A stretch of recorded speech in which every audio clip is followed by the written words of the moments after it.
Հատվածը պատրաստվել է Հայաստանի Հանրապետության առողջապահության նախարարության պատվերով։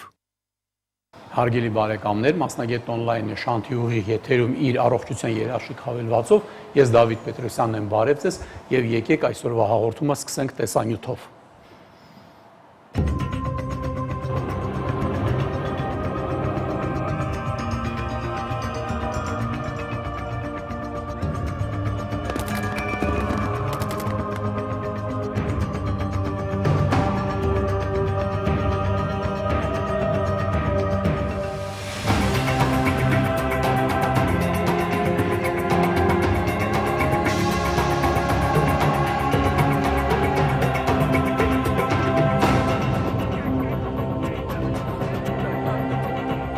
Այցելել եմ Կարմիր խաչի վերականգնողական կենտրոն, որտեղ ծանոթացել եմ մեր զինծառայողների վերականգնողական բուժման հետ եւ տեսել եմ արդեն իսկ արդյունքները, այսինքն տեսել եմ մեր զինծառայողներին, որոնց վերջույթները չեն շարժվում եւ այս օրերին աշխատանքները թերևս կարճատև, բայց արդեն տվել են արդյունք եւ մեր զինվորները ինձ խոստացել են, որ մոտակա 4 շաբաթվա մեջ իրանք ել ավելի բարձր արդյունավետություն կապահովեն, որովհետեւ բացի բժիշկների աշխատանքից նաեւ պետք են լրջագույն կամային հատկանիշներ, որի մեջ ես չեմ կասկածում տեսնելով մեր տղաների տոկունությունը եւ պատրաստակամությունը շուտ ապաքինվել եւ վերադառնալ շարք։ Փոփոխությունը օրորի մենք զգում ենք, որտեղ աշխատում են շատ բարձրակարգ մասնագետներ, տարբերությունը միանշանակ զգացվում է, առաջ օրերի համար շատ տարբերություն կա։ Հասկացումից ես տարապեց ոտերս չէի կարողանում շարժել, ինքնուրույն չէի կարող թեքվել, ուշքուրերի միջնորդության վեի թեքվում, իսկ հիմա ինքնուրույն թեքվում եմ, նստում եմ, ոտքերս արդեն շարժում եմ, շարժը զգում եմ։ Ամեն օր այդ ասած մեկ կաթիլը դրական իմաստով, փոփոխությունների իմաստով ավելանում է նրանց ֆունկցիոնալ ունակությունների մեջ։ Կենտրոնն այնպիսի մի աուրա է ստեղծում, որ բոլորը միասին համագործակցված թե աշխատողների, թե հիվանդների հետ մի մեծ ընտանիք են կազմում եւ մեծ դեր է խաղում այդ ամեն ինչը, սկսում են առաջ գնալ մեկը մյուսին նայելով, հաղթահարելով բոլոր դժվարությունները։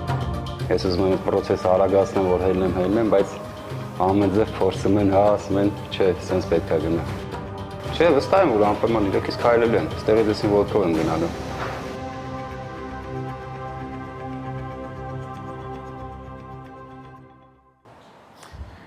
Հարգելի բարեկամներ, եկեք մի տեսանյութ էլ դիտենք, քանի որ դրանք կապ ունեն մեր հետագա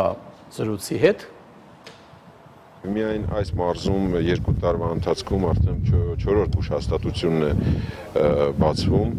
մեկնարկում աշխատանքները, Ալավերդու բուժկենտրոնը, Ախտալայի, Լեռնապատի եւ այսօր Ուռուտի ամբուլատորիաները եւ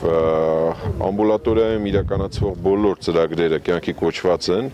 բավականին բարձր մակարդակով նրանք ապահովում էին, համոզված եմ, որ նման շինությունների, նման ենթակառուցվածքների հետ համատեղ վստահությունը ել ավելի մեծ կլինի բնակչության մոտ, որ առողջապահությունը սա հիվանդանալու պահին չէ, այլ առողջապահությունը սա ամեն օրվա աշխատանքի, ամեն օրվա գործողությունների արդյունքն է եւ սա իրականում իրականացնում է առաջնային բուժողակը, որի կարևորագույն հատվածը սա գյուղական ամբուլատորիաներն են եւ այս հերավոր համայնքում ես ուրախ եմ, որ այսօր մենք կարողացանք տնտեսած միջոցներով բացել թվով արդեն 5-րդ է այս տարի ամբուլատորիան եւ համոզված եմ, որ այս ծրագրերը շարունակական են։ Առաջի հերթին Ուռուտ եւ Սվերդլով համայնքի ազգաբնակչության համար նման պայմաններում եւ նման հագեցվածության իհարկե կիրականացվի բնակչության հիվանդությունների ժամանակին եւ ախտորոշումը եւ հետագա բուժումը։ Կարևորագույն ծրագրերից մեր ռազմավարական իրականացվող դա կանխարգելիչ ծրագրերն են, որոնց շրջանակներում սարքերակային գերճնշման, շաքարային դիաբետի կանխարգելման աշխատանքները, ինչպես նաև կանանց կրծքագեղձի քաղցկեղի ժամանակին հետազոտման սկրինինգային արգանդի վզիկի պարանոցի քաղցկեղի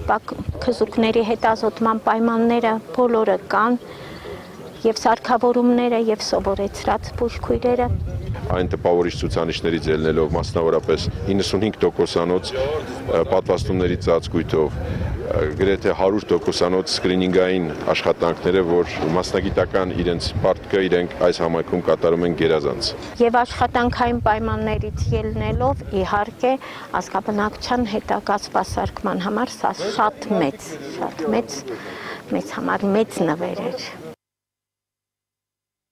Հարգելի բարեկամներ, տաղավարում է Հայաստանի Հանրապետության առողջապահության նախարարության պետական առողջապահական գործակալության պետ Սարո Ծատուրյանը, բարև ձեզ, պարոն Ծատուրյան։ Բարև ձեզ։ Մի անգամից օգտվելով հանգամանքից, քանի որ մենք խոսելու ենք պետպատվերի մասին, մի անգամ էլ հաստատեք, որ այս զինծառայողների, վիրավորների եւ այս ամբուլատորիաները, որ բացվում են, նրանց կողմից ծավալված բուժօգնությունը, սպասարկումը կատարվում է իրենց համար, պացիենտների համար անվճար, ճիշտ է, պետպատվերի սահմաններում։ Դե հարցը սա է, պետպատվերը մեզ համար, մեր առողջապահական համակարգի համար, մեր ժողովրդի համար, դա ինչ է ներկայացնում, ինչ խնդիր ենք լուծում պետպատվերով։ Ինչպես գիտեք, Հայաստանի Հանրապետությունում կա առողջապահական ծառայությունների որոշակի ծավալ, որը պետության կողմից երաշխավորված անվճար կամ արտոնյալ պայմաններով մատուցվում է բնակչությանը համապատասխան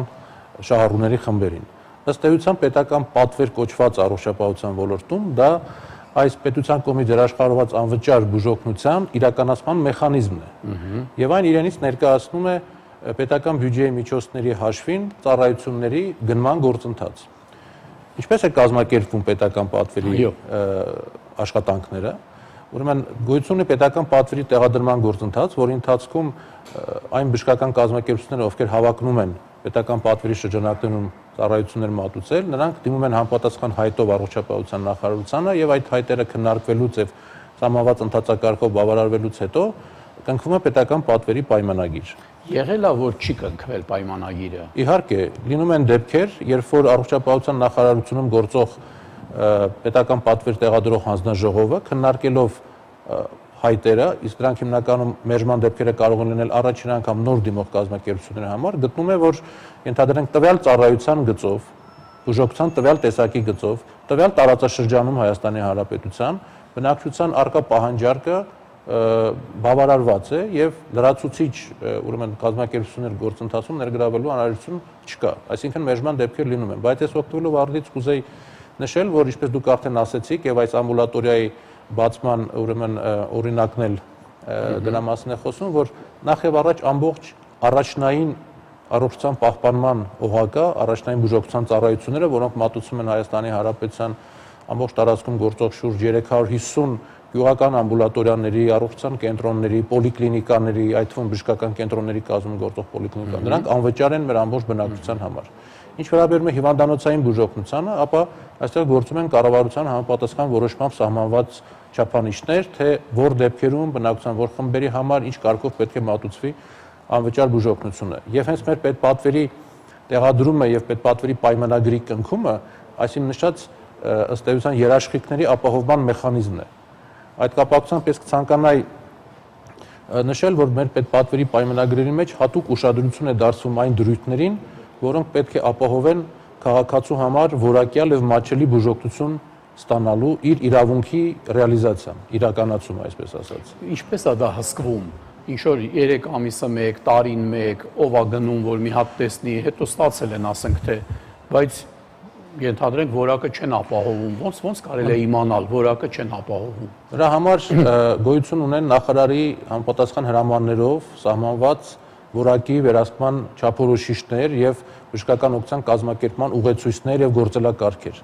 Այսինքն պետական պատվերի շրջանակներում մատուցվող ծառայությունները հանրապետության ամբողջ տարածքում, անկախ բուժհիմնարկի սեփականության ձևից, կարգավիճակից, նրանք պետք է համապատասխանեն այդ սահմանված միասնական չափանիշներին։ Սա շատ կարեւոր է, որովհետեւ ես ուզում եմ նշեմ, որ մենք այսօր Հայաստանում ունենք շուրջ 500 բժշկական կազմակերպություններ, սկսած գյուղական ամբուլատորիաներից մինչև ամենախոշոր բժշկական կենտրոնները, որոնք ունեն առողջապահության նախարարության հետ կնքած պետպատվերի պայմանագրեր, եւ այս 500 կազմակերպությունների շատ փոքր մասը, ընդամենը մոտ 5%-ն է, որը որ ուղղակիորեն առողջապահության նախարարության ենթակայության բժշկական կազմակերպություններ են։ Այսինքն մնացած բոլորի հետ, ովքեր որ կամ մարզպետարանի կամ տվյալ համայնքի ենթակայության կամ մասնավոր կարգավիճակ ունեցող կազմակերպություններ են, մեր նախարարության հարաբերություններ կառուցվում են հիմնականում պետական պատվերի պայմանագրի շրջանակներում։ Եվ դրա համար շատ կարևոր է, որպես այդ պայմանագրի դրույթները լինեն հստակ եւ վերահսկվեն, ինչպես դուք նշեցիք։ Ուրեմն որակի հարց, պարոն Ծատուրյան, եղել է որ չի բավարարել ընթացքում այդ պահանջները եւ դադարացվել է պետպատվերի տրամադրումը ինչ որ մի բուժ հիմնարկի։ Նման դեպքեր եղել են, բացառիկ դեպքեր եղել են, երբ որ հաջորդ տարի ենթադրենք պետպատվերի պայմանագիր չի կնքվել, որովհետեւ կազմակերպության հետ, որովհետեւ նախորդ տարվա աշխատանքների վերլուծությունը ցույց է տվել, որ նրա աշխատանքները չեն բավարարել ինչ-ինչ սահմանված չափանիշներին։ Ես կցանկանայի նաև մի հարցի վրա ուշադրություն դարձնել, որը շատ կարևոր է, վերաբերում է մեր պետպատվերի շահառուների իրազեկվածությանը։ Պետպատվերի պայմանագրերում մենք ունենք հատուկ դրույթներ, որոնք պարտավորեցնում են բժշկական կազմակերպությանը իրազեկել իրենց դիմող քաղաքացիներին այն երաշխիքների մասին, որոնք նրանք պետական պատվերի շրջանակներում կարող են օգտվել։ Գոյություն ունի հատուկ հաստատված իրազեկման թերթիկի ձև։ Յուրաքանչյուր հոսպիտալացվող հիվանդ պարտավոր է ծանոթանալ, այսինքն բուժիմնարկը պարտավոր է նրան ծանոթացնել այդ իրազեկման թերթիկում պարունակվող տեղեկատվությանը եւ նա պետք է ստորագրի թերթիկի վրա։ Ես առիթ օգտվելով կուզենայի դիմել մեր հեռուստադիտողներին, մեր քաղաքացիներին եւ կոչ անել հիվանդանոց դիմելուց, եթե դուք պետպատվերի շրջանակներում բուժօգնություն եք ստանում, ուշադիր կարդալ իրազեկման թերթիկը, ծանոթանալ եւ ձեզ հետաքրքրող բոլոր հարցերով անհրաժեշտության դեպքում նաեւ դիմել առողջապահության նախարարության թեժ գծին կամ մեր պետական առողջապահական գործակալությանը, որի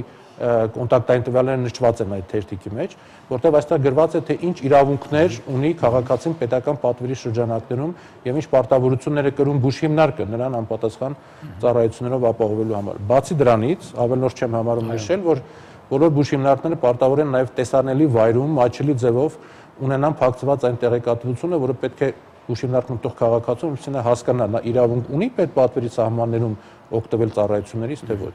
Պարոն Ծատուրյան, եթե ինքը իրավունք ունի օգտվի, բայց ինչքան ես գիտեմ, այդ պետպատվերը անսահման չի եւ անհավասար է վերջանում, ասենք թե այդ գումարը տարբեր բուժհիմնարկներում։ Եվ եկել է քաղաքացին, որը իրավունք ունի պետպատվերի, իրեն ասում են, որ գիտեք ոնց, մենք արդեն այս տարվա այսքան 3 ամսվա կամ 6 ամսվանը արդեն իրականացրել ենք, մենք կարող ենք ձեզ տրամադրել պետպատվերով, ենթադրենք 3 ամսից հետո կամ 4։ Բայց ուրիշ որևէ բուժհիմնարկում, որը ոչ էլ ավելի վատն է կամ ոչ էլ շատ հեռու է, կա դեռ պետպատվերը, ինչ որ մեկը տեղեկացնում է քաղաքացուն, թե որտեղ դեռ կա պետպատվեր, որտեղ ինքը կարող է դիմել եւ ավելի շուտ ստանա իր բուժօգնությունը, կամ ինքը ուղղակի անտեղյակ տենց պետք է սպասի, թե երբ է այստեղ նորից տրամադրել։ Շատ լավ հարց բարձրացրեցիք, ես շնորհակալ եմ այս հարցի համար, որովհետեւ իրականում նման հարցերով մեզ շատ քաղաքացիներ են դիմում եւ հենց մեր գործառույթն է եւ մեր եւ առողջապահության նախարարության մյուս ստորաբաժանումների, որովհետեւ մենք քաղաքացիներին տրամադրենք այդ տեղեկատվությունը։ Իրականում կարգը հետեւյալն է։ Այո, ինչպես ես արդեն նշեցի, պետական պատվերը դաստիարակության պետական բյուջեի միջոցների հաշվին ծառայությունների գնման գործընթաց է։ Ըստ Հայաստանի Հանրապետության գնումների մասին օրենսդրության, ցանկացած բյուջետային գնում ենթադրում է պայմանագրային գումարի առկայություն, այսինքն կա ֆիքսված առավելագույն չափ այն գումարի, այն բյուջետային հատկացումների, որի շրջանակներում տվյալ կազմակերպությունը կարող է ծառայությունները տարվա ընթացքում մատուցել։ Եվ ըստ գործող կարգի, բուժհիմնարկները պարտավոր են համամասնորեն օգտագործել բյուջեով իրենց հատկացված միջոցները, որպեսզի խուսափենք այն իրավիճակներից, երբ որ տարվա կեսից ենթադրենք ինչ որտեղ, ինչպես դուք ասում եք, քաղաքացուն ասում են պետական պատվերը վերջացել է։ Միևնույն ժամանակ կառավարության որոշմամբ սահմանված են բուժօգնության այն դեպքեր եւ տեսակները, որոնց համար չի կարելի հերթագրում իրականացնել։ Դրանք ակնհայտորեն, ասենք, անհետաձգելի բուժօգնություն պահանջող դեպքերն են, մի շարք այլ,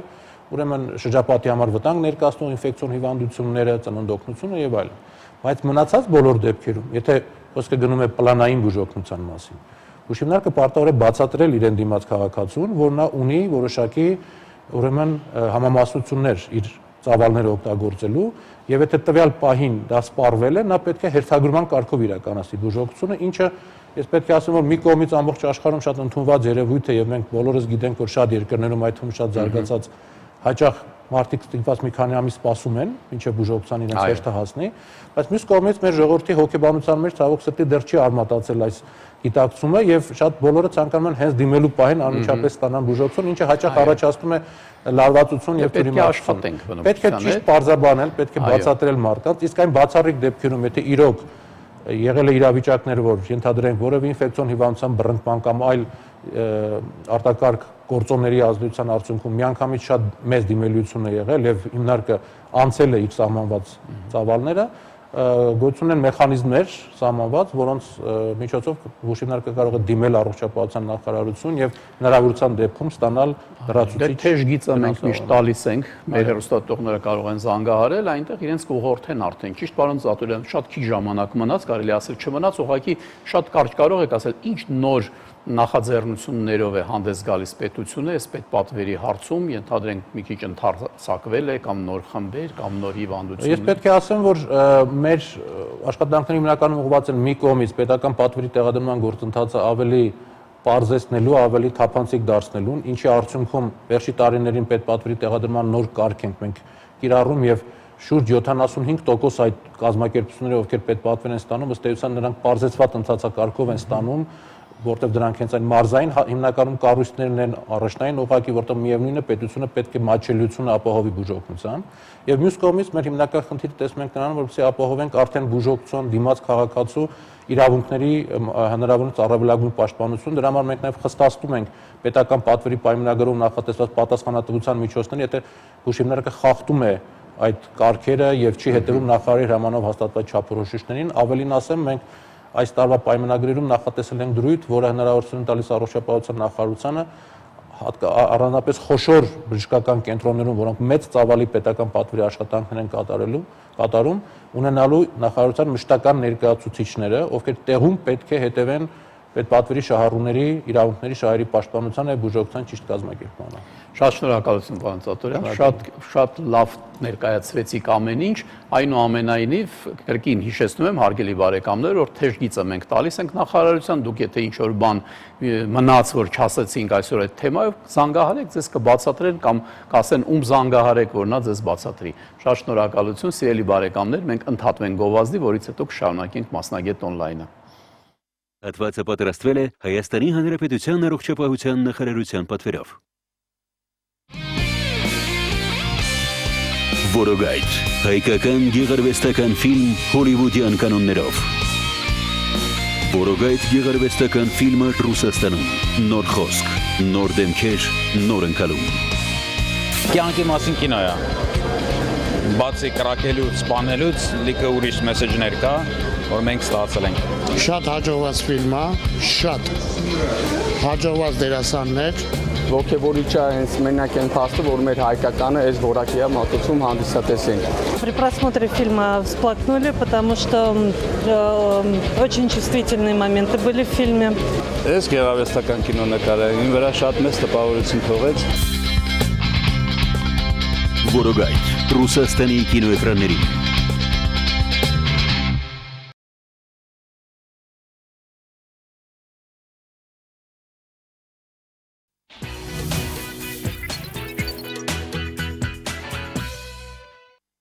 Շարունակում ենք Մասնագետ on-line-ը, տաղավարում է Մաշկաբան Հովհաննես Հովհաննեսյանը, բարև ձեզ Հովհաննես, շնորհակալություն, որ եկել եք։ Մաշկային հիվանդությունները մի կողմից շատ բժիշկներին կարող է թվալ, որ հեշտ է, որովհետև հիմնականում մաշկի վրա է, շատ արագ է նկատում ինքը պացիենտը, դե բժիշկն էլ, ասենք, նայում է եւ այլն։ Այսօր մի քիչ ավելի շատ խոսենք սնկային հիվանդությունների մասին։ Մենք սկսել ենք ավելի մաքուր ապրել։ Հիգիենայի կանոնները արդեն բնազդաբար են մեզ մոտ կատարվում, որովհետև առաջ, ասենք, մարդիկ չունեին հնարավորություն շատ ժամանակ։ Այնուամենայնիվ, այդ սնկային հիվանդությունները, որոնք կապված են ինչ-որ կոնտագիոզ մեկից մյուսին անցնելու, իրերից անցնելու, կան դեռ։ Կարող եք ասել, այս սնկային հիվանդություն, որ մենք ասում ենք, դա որ տեսակի հիվանդություններն են։ Սնկային հիվանդությունները դրանք մեծ խումբ մաշկային ախտահարումներ են, որոնք կարան պայմանավորված լինեն եւ հիգիենային չհետևելով, չնայած այդ խնդիրները հիմնականում արդեն վերացվել են, բայց մեր ժամանակներում ավելի շատ կապ ունեն արտաքին միջավայրից ձեռք բերելու հետ։ Օրինակ, սպորտով զբաղվել, լողավազան, այդ կուլտուրան մեր մոտ նոր է ներդրվում եւ գնալով ավելի շատանում զարգանում։ Եթե այդպես է բժիշկ, լողավազան ասացիք, ես այցելում եմ լողավազաններ եւ եղել է այդպես մի ժամանակ մի ուրիշ տեղ, շուտ նախկինում անպայման տեղեկանք էին ուզում, չնայած տեղեկանքը հեշտ էր վերցնել անգամ առանց ստուգվելու, ցավոք պետք է ասեմ, բայց հիմա չեն էլ ուզում այդ տեղեկանքը։ Այսինքն բոլորը ովքեր գալիս են, նրանք չեն զնվում բժշկի կողմից, հատկապես ոչ մեկ չի նայում, թե մաշկային ինչ-որ երևույթներ կան, թե չկան։ Դա ինչի այդպես եղավ։ Կարծում եմ, որ առողջությունը դա մեր սեփականն է։ Եվ մենք ինքներս պետք է հետևենք մեր առողջությանը, ոչ թե պատասխանատվությունը դնենք դիմացինի վրա։ Շատ ներողություն։ Ես հիմա հետևում եմ, բայց այն մյուսը, որը գալիս է այդ նույն լողավազանը, շատ գիտեմ, ինքը միգուցե այդքան գիտակից չի։ Եթե դուք հետևում եք, ուրեմն պետք է չանհանգստանաք, հետևելով ամենահասարակ հիգիենայի կանոններին դուք զերծ կմնաք սնկային հիվանդություններ ձեռք բերելուց։ Այսինքն պատասխանատվությունը մերն է, այստեղ ավելի մեր վրա հույս տնենք, ոչ թե դիմացինի։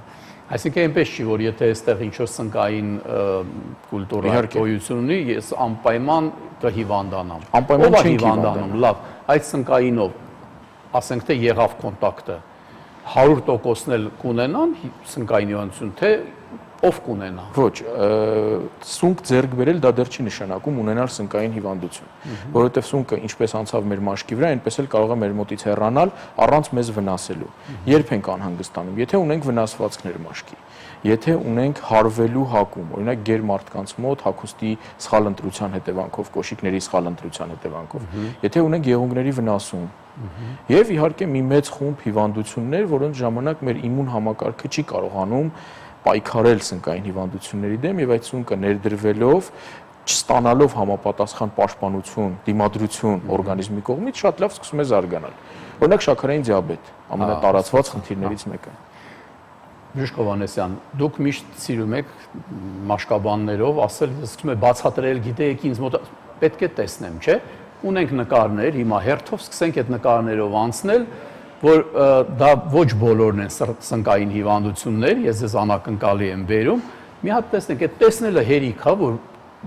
հասկացվի, որ դա սնկայինն է, թե ասենք ինչ-որ մի ուրիշ բան է, այս է օրինակ։ Կարող է լինել իհարկե սնկային ախտահարում։ Ոնց կոչվեր դա, ինչ տեսակի։ Սա կարող լինի հարթ մաշկի միկրոսպորիա տրիխոֆիցիա, հարթ մաշկի ինչ-որ սնկային ախտահարում։ Իհարկե մի այստեղ նկատառում ունենք, որը շատ կարևոր է։ Երբեք սնկային ախտորոշումը, սնկային հիվանդություն ախտորոշումը չի կարելի դնել արտաքին տեսքի հիման վրա։ Առանց լաբորատոր, ընդ որում շատ պարզ լաբորատոր հետազոտության, ոչ մի բժիշկ, ինչքան էլ մեծ փորձ, ինչքան էլ հոյակապ տեսողություն, գիտելիքներ ունի, իրավունք չունի դնել այդ ախտորոշումը։ Այսինքն մենք կունենանք։ Այստեղ երևի թե դժվար սնկային ախտահարում լինի, միգուցե կլինի ալերգիկ ռեակցիա։ Ընդհանրապես դեմքի շրջանում սնկային ախտահարումները ավելի հազվադեպ են լինում։ Մյուս նկարը մեջքի շրջանն է, միգուցե իհարկե, ունենք շատ տարածված սնկային հիվանդություն, կոչվում է գունափոփող ворքին, ժողովրդական լեզվով լաքաներ մաշկի վրա։ Շատ հաճախ հանդիպող հատկապես երիտասարդների, սպորտով զբաղվող երիտասարդների։ Աստորեն տեսեք, այն ներքևի մասում մեջտեղը բավականին արտահայտված է, բայց այդ մնացածը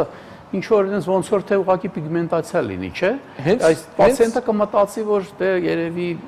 հարվել է, շոկել եմ, չէ։ Շատ հաճախ նման տիպի խնդիր ունեցող հիվանդները չեն դիմում բժիշկի։ Այստեղ իհարկե կլասիկ սնկային ախտահարման պատկեր է, ամենայն հավանականությամբ փոքր կատու կամ շունապահում այս երիտասարդը կամ երեխան եւ վարակվել է կենթանոց։ Մյուսը խնդրում եմ։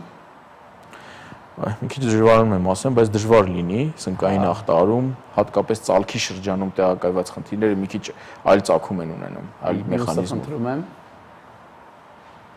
Տեսեք, դուք մի քանի նկար ցույց տվեցիք, բոլոր տեղերը թեփոտում ունենք։ Ընդհանրապես, եթե թեփ ունենք, պետք է մտածել, ենթադրել սնկային ախտահարման մասին։ Դե մի հատ նկար նայենք եւ երևի չանցնենք այդ եղունգն է, հա։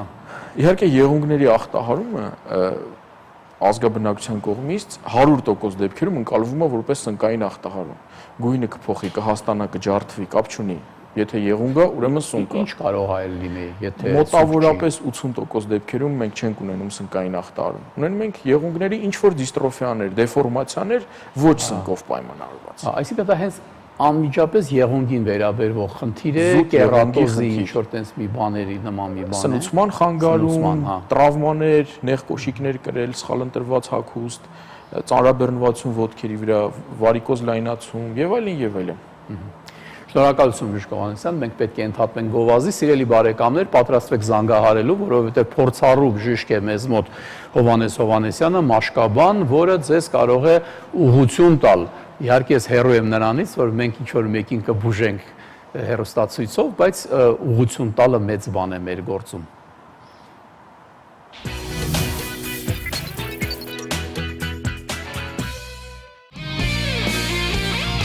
Որոգայթ, հայկական գեղարվեստական ֆիլմ հոլիվուդյան կանոններով։ Որոգայթ գեղարվեստական ֆիլմը Ռուսաստանում, նոր խոսք, նոր դեմքեր, նոր ընկալում։ И очень бы хотелось бы, чтобы было какое-то продолжение фильма, чтобы на этом не заканчивалась эта вся история. Очень понравилось. Желаю, чтобы всегда снимались такие наши фильмы. Но фильм понравился по сценарию и по сюжету, постановкам очень специфично был на самом деле. Эффектно, так скажем. Понравился сюжет, и самое главное, мне понравилось, что в конце режиссер дал понять, что эта история имеет продолжение. Надеюсь, продолжение будет. Որոգայթ, Ռուսաստանի կինոէկրաններին։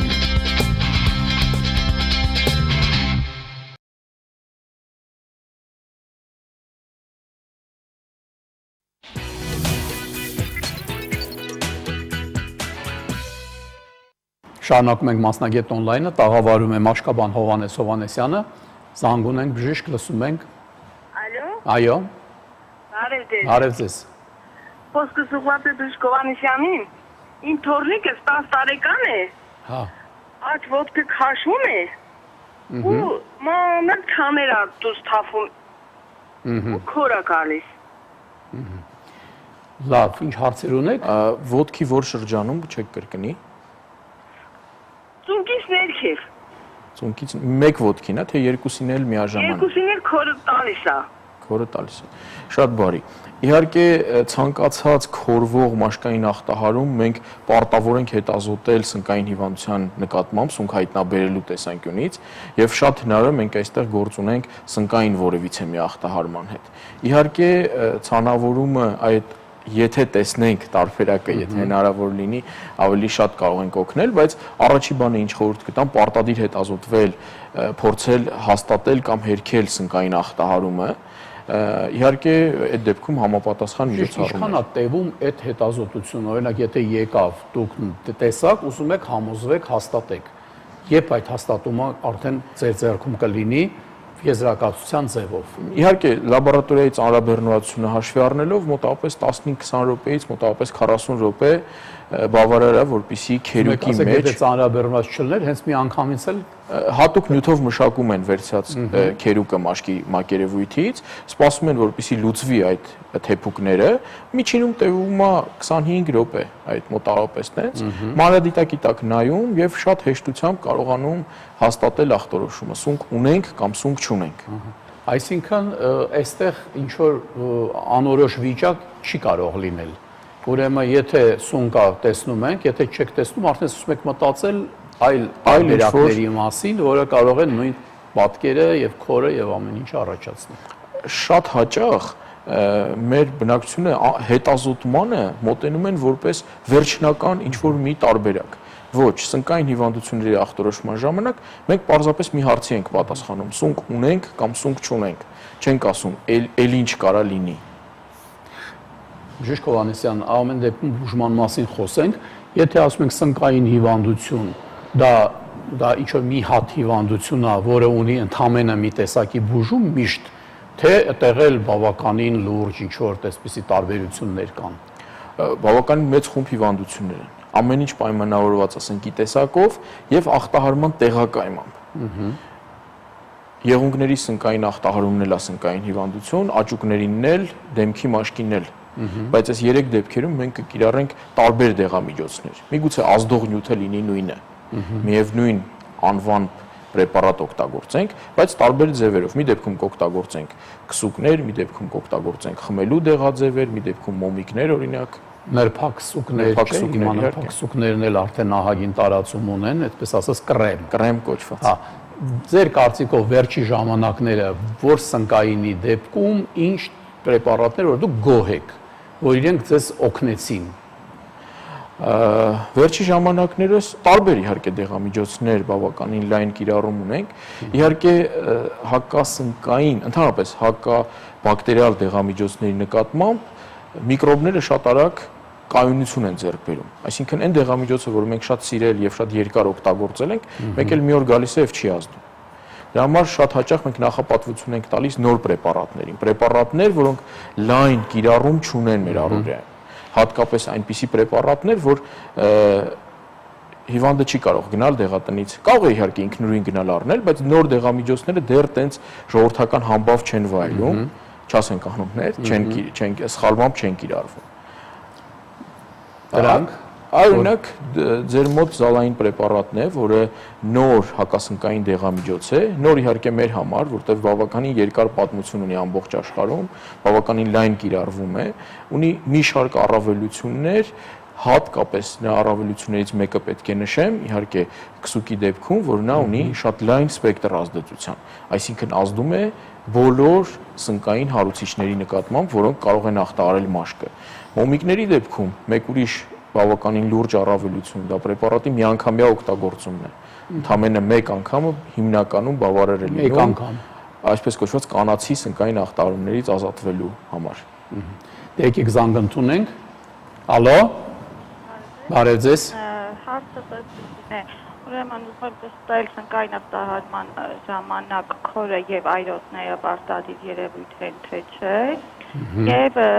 ուրեմն ամուսնու ոտքերի բուտմատերը գույնը փոխել են, դեղնավուն են դարձել ու կորանում են գնալով իրանք, կլորանում են, ավելի դեֆորմացվում են։ Մեկ էլ տղայիս բուտմատերը էլի ոտքերի սևացան, ճիշտ ասած ինքը ֆուտբոլի հաճախում չէ դրա հետևանքեր, սևացան ու պոկվեցին, տակից նորն են աճելու դեֆորմացված։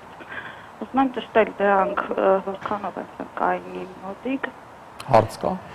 Չէ, շատ շնորհակալություն, իհարկե ոչ թե ոտքի բուտմատերի մասին է խոսքը կարծում, այլ եղունգները սևացել են հիմա նորն արտարից, դա չի նշանակում, որ բավականին հին պատմություն է։ Իհարկե կարա լինի հին պատմություն, բան չունեմ ասելու, բայց կան սնկային հիվանդություններ, ախտահարումներ, որոնք շատ արագ են զարգանում։ Հատկապես հաշվի ենք առնում նա, որ սպորտով զբաղվող երիտասարդ, ընդ որում ագրեսիվ սպորտաձևով, ոտքի եղունգները անընդհատ վնասվում են, ոտքը անընդհատ տրավմայի է ենթարկվում, եւ սունկ շատ հեշտությամբ, իհարկե, շատ հեշտությամբ կարա ներդրվի պայմաններ։ Ինչ վերաբերում է քորին եւ այրոցի զգացողությանը, դրանք շատ սուբյեկտիվ սիմպտոմներ են եւ մեկի մոտ շատ աննշան քորը կարող է ներկայացվի որպես անտանելի չդիմանալու քոր, մեկ ուրիշը քորին կարող է այդքան էլ մեծ ուշադրություն չդարձնի։ Հետո այրոցը կարող է լինել հենց քորելու մաշկը վնասելու հետևանք, եթե եղունգներով այսպես ասած անխնա վնասելով։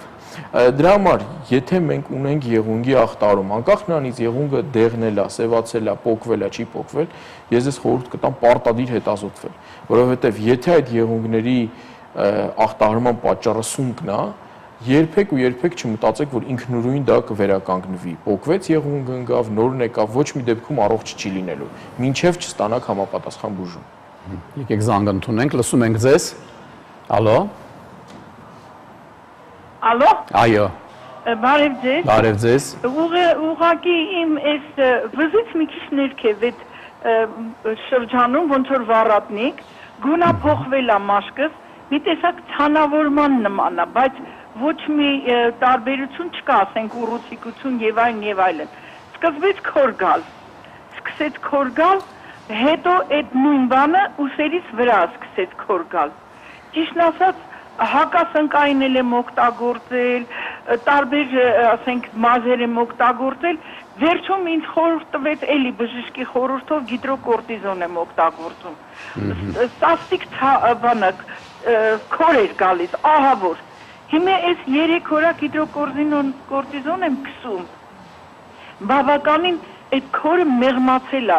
բայց այդ գունավորը մնացել է այդպես գունավ փոխված մաշկը։ Իսկ դուք հետազոտվել եք սնկի նկատմամբ, դիմել եք բժշկի։ Գնացի մաշկայինի մոտ, ոչ մի բան չբանարեց։ Դե տեսնում եք բժիշկ Հովհաննես, ախր մարդը գնացել է բժշկի մոտ, ես ինչ եմ մեկ-մեկ այսպես ասենք նեղվում եմ այս ամեն ինչից, որ ենթադրենք կան պացիենտներ հեռուստադիտողներ չեն գնացել բժշկի։ Դու իրան ասում ես լավ չես արել, դու պետքա գնայիր բժշկի։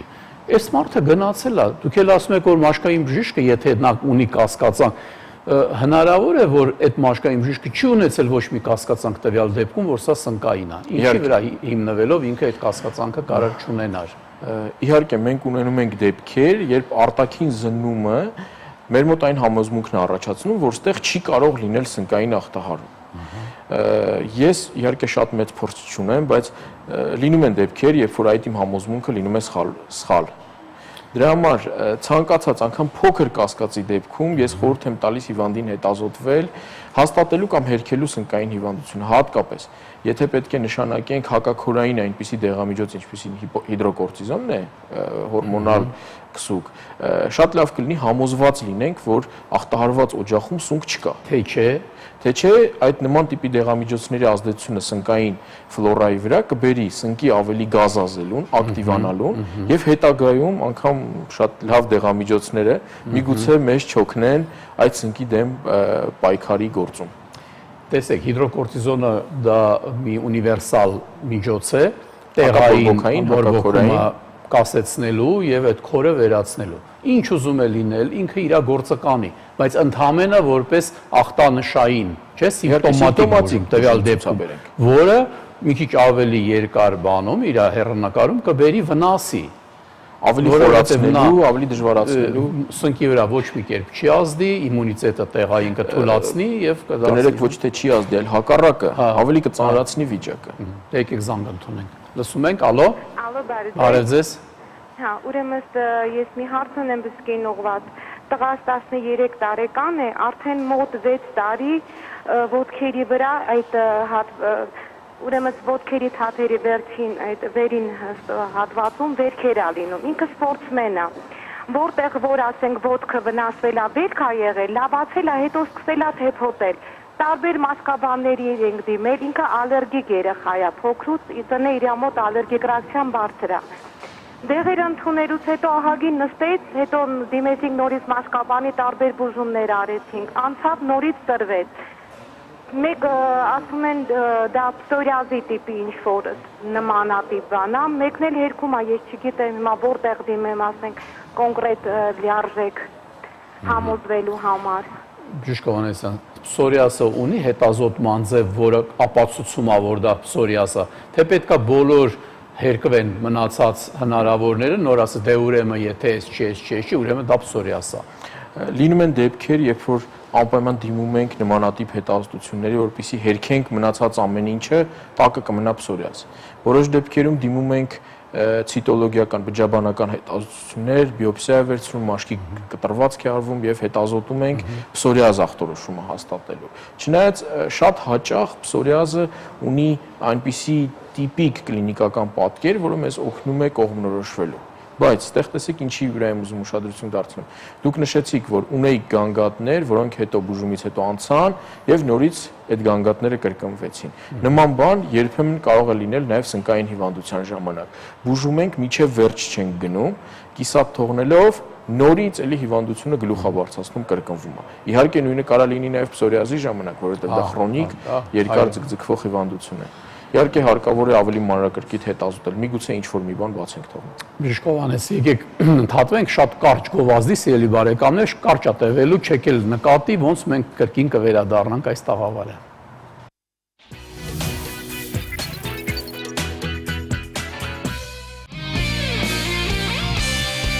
Որոգայթ, հայկական գեղարվեստական ֆիլմ հոլիվուդյան կանոններով։ Որոգայթ գեղարվեստական ֆիլմը Ռուսաստանում, նոր խոսք, նոր դեմքեր, նոր ընկալում։ Կյանքի մասին կինո է։ Բացի կրակելուց, սպանելուց, լիքը ուրիշ մեսեջներ կա, որ մենք ստացել ենք։ Շատ հաջողված ֆիլմ է, շատ հաջողված դերասաններ։ Ոգևորիչ է հենց մենակ այն փաստը, որ մեր հայկականը այս որակի մատուցում հանդիսատեսենք։ При просмотре фильма всплакнули, потому что очень чувствительные моменты были в фильме. Այս գեղարվեստական կինո նկարը ինձ վրա շատ մեծ տպավորություն թողեց։ Որոգայթ, Ռուսաստանի կինոէկրաններին։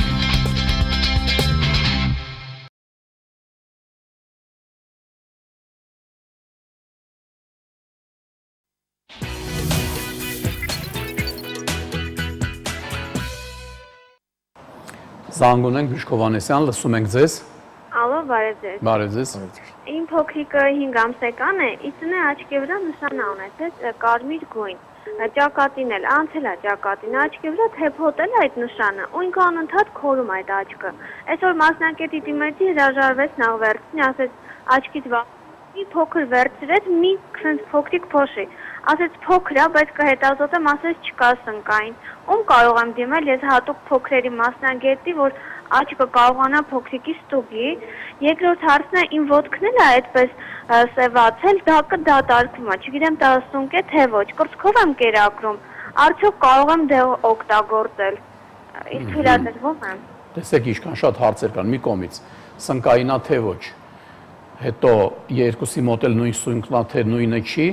եւ եթե կերակրում է որևէ դեղ կարելի է օգտագործել թե ոչ։ Այդ տեսեք ինչ հարցեր մենք ստացանք։ Դոկտոր Դավիթ, թույլ տվեք վերջից սկսեմ։ Կան հակասնկային դեղամիջոցներ, որոնք թույլատրելի են հղիության ժամանակ կիրառել։ Հղիության եւ կերակրելու։ Հղիության եւ կերակրելու ժամանակ կիրառել։ Ինչ վերաբերում է երկուսի մոտ միևնույն խնդրի առկայության վերաբերյալ, իհարկե հնարավոր է։ Երեխան փոքր է, մայրը լողացնում է, խնամում է, շատ հանգիստ կարող է փոխանցել իր մոտից սնկային հիվանդությունը երեխային։ Բայց լոկալիզացիան, տեղակայումը process-ի մի քիչ կասկածանքի տակ է դնում, արդյոք մենք ունենք սնկային խնդիր։ Թեփուկի քանակը անգամ երբ որ քիչ է վերցրած, բավարար է լինում սունկ գտնել կամ չգտնելու համար։ Միգուցե մեկ ուրիշ խնդիր ունենք, օրինակ ատոպիկ դերմատիտ, մանկական տարիքում շատ հաճախ հանդիպող։ Մեր կենտրոնում ունենք մանկական բաժանմունք, կարող են դիմել, հետազոտվել անհրաժեշտության դեպքում։ Եղավ, Միշկ Հովհաննիսյան, վերադառնանք Զալայինին, որը բավականին լավ ես էլ եմ ստանում արձագանքների այն մասին, որովհետև մարդիկ զանգում են, հարցնում են, գոհ են, մի անգամ էլ հիշեցնենք, որ տեսակի սնկային հիվանդությունների ժամանակ նրբակսուկը, իսկ որ դեպքում մոմիկները ավելի արդյունավետ են լինում, եթե Զալայինն է, խոսքը դրա մասին։ Լավ, նրբակսուկը կարող են կիրառել ցանկացած նուրբ մաշկի վրա, որովհետև նրբակսուկի դեպքում պրեպարատը տվյալ դեպքում այդքան էլ խորը չի թափանցում մաշկի ավելի խորը շերտեր եւ օրինակ ափերի վրա տեղակայված կամ ներբանների վրա տեղակայված խնդրի դեպքում ես խորհուրդ չէի տա կիրառել, բայց դրան հակառակ մենք ունենք աճուկներ, թևատակեր, ընդհանրապես մարմնի վրա դեմքի շրջանում ունենում ենք սնկային ախտարներ։ Ինչքան ավելի նուրբ մաս է մարմնի, մաշկը ինչքան ավելի նուրբ հետեղ, այդքան նրբակսուկը ավելի ցուցված եւ ավելի դրական արդյունք մենք կունենանք։ Ինչ վերաբերում է մոմիկին, մոմիկները ցուցված են իհարկե հեշտոցային ախտահարումների դեպքում կանանց մոտ հեշտոցային սնկախտերի կամ կանձիդոզի կամ կաթնախտ միևնույն հիվանդության տարբեր անուններն են։ Այն նման տիպի խնդիրների ժամանակ։ Եվ ձեր փորձը վկայում է, որ եւ մեր փորձը եւ շատ փոքր է մեր փորձը եւ համաշխարհային կիրառումը, բոլոր այն հետազոտությունները, որոնց հետ մենք ծանոթանում ենք, որոնցով որ աշխատում ենք, ցույց են տալիս, որ պրեպարատը